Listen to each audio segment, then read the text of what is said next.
lights are pretty bright, even in the cloud with the cloud cover. Mounted. This is my Bixler. Again, here's another video. I wasn't too sure if anyone that's building Bixler that can see the actual mods that people have been doing. But here's the belly of it. A small spar. Just go to your local hobby shop and look for a spar that's about that size. I don't know the real dimension. This spar here is an arrow. It's a $2 spar from what is it, it's an arrow shaft cut in half. So I stuck my finger along here and I just peeled this layer off with my finger, and it just peels right up. And then I notched it out a little bit more so I can fit the larger arrow spar in here, and they're like $2. And then I went to the hobby shop and I bought a spar, a longer one, and cut it down just about 10 inches, and it's a .240 spar, and it's really thick. And I fit it in there and just kind of butted up, and then I re-glued it, and then I just put some tape on it. I glued the servos, I glued the hinges, and on both sides I put my own Dubro connectors here, a little bit stronger. Put a little bead of glue under here. The rubber band popped off, but I only did it just because. And LEDs just taped on, just to keep it from sliding. And let's see, I just got these rubber band pieces here. You get them at I think they're like women's, they're hair salon style, but they're elastic. They work really good. And if you're tired of breaking rubber bands, they're there. My wife uses them, so I just jacked them from her. She won't know. They work really good. They don't get fatigued, and they're pretty durable. And backside, I glued the tube back here all the way down. Got my exit holes. Glued this back one. Spar on the back edge, and you can see right there that spar. Well, I just cut it and I just drilled. I just kept turning it, or put on a drill. I just did it by hand though. All the way up through here. See it right there. So, really stiff. Slightly bigger prop. It's an APC style, so you can see the clearance. Just barely. And it's a 6'4" prop. The shaft's a little bent, but it came like that. But stock motor upgrade. I'd like to get I just want to get a next step up motor. Velcro this is Velcro for my FPV, my receiver, or my transmitter, and my camera. So I just stick it on. Some more up here. Velcro for balance, and then one Velcro piece out there in the back. And I just taped up some weights with some Velcro, so to counterbalance.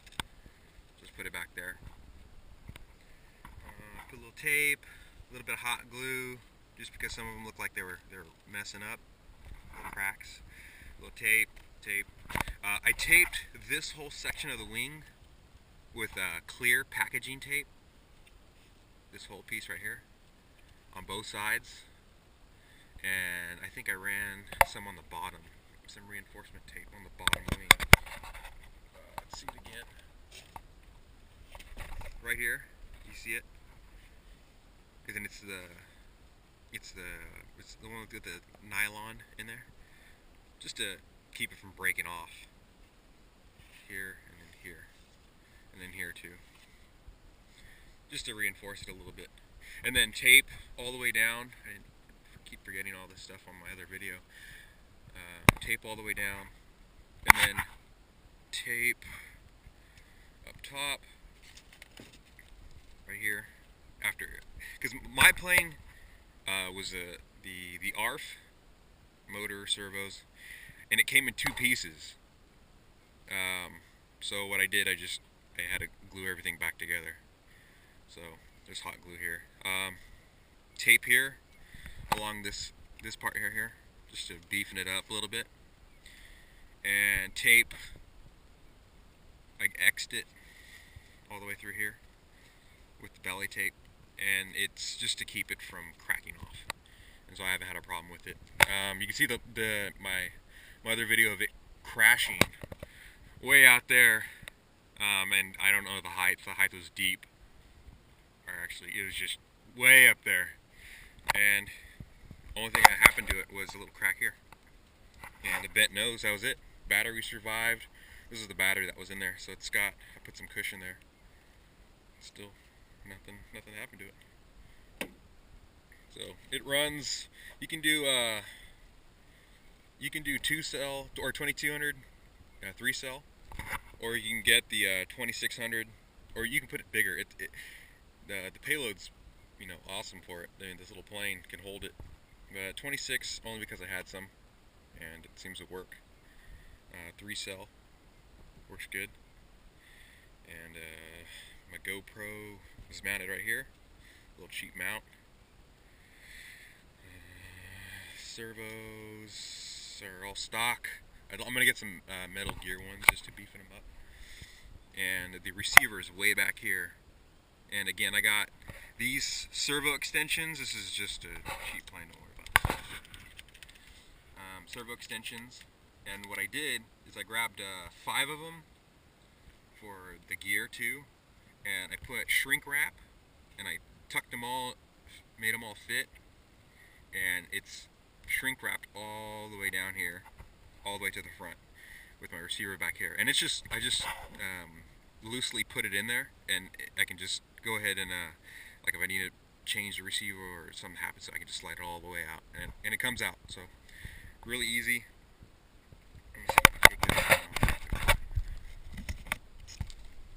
So there's everything in there. I got a Y for my lights and a Y connector, so I can run parallel if I wanted to. It's got nothing too crazy. You can see the shrink wrap wires around. You can see it too good. I don't know about the video. So it's got 2200 in there now. But it's working pretty good.